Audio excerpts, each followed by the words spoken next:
తూర్పుగోదావరి జిల్లా నిడదవోలు నియోజకవర్గంలో ఉన్న ప్రభుత్వ ఆసుపత్రి అస్తవ్యస్తంగా ఉంది.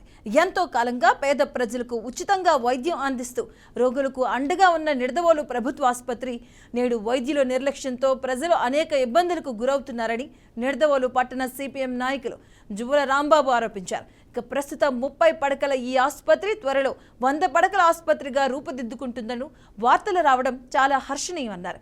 అయితే ప్రభుత్వ ఆసుపత్రిలో వైద్యులు ఇతర నియోజకవర్గాల నుంచి రావడం వల్ల రోగులకు తగిన సమయంలో వైద్యం అందించలేకపోతున్నారని ఆరోపించారు.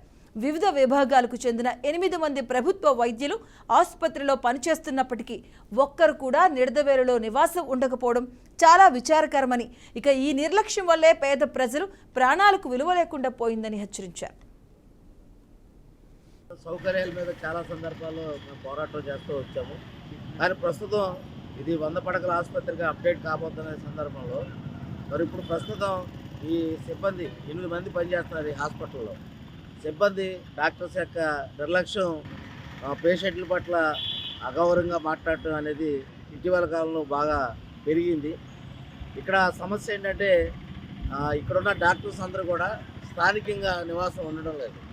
గతంలో డాక్టర్స్ కొంతమంది ఒకళ్ళిద్దరూ ఇక్కడ లోకల్గా ఉండడం వల్ల సకాలంలో ఎవరికైనా ఏదైనా ప్రమాదం జరిగితే వచ్చి వెంటనే స్పందించి వైద్యం అందించి ప్రాణాలు కాపాడే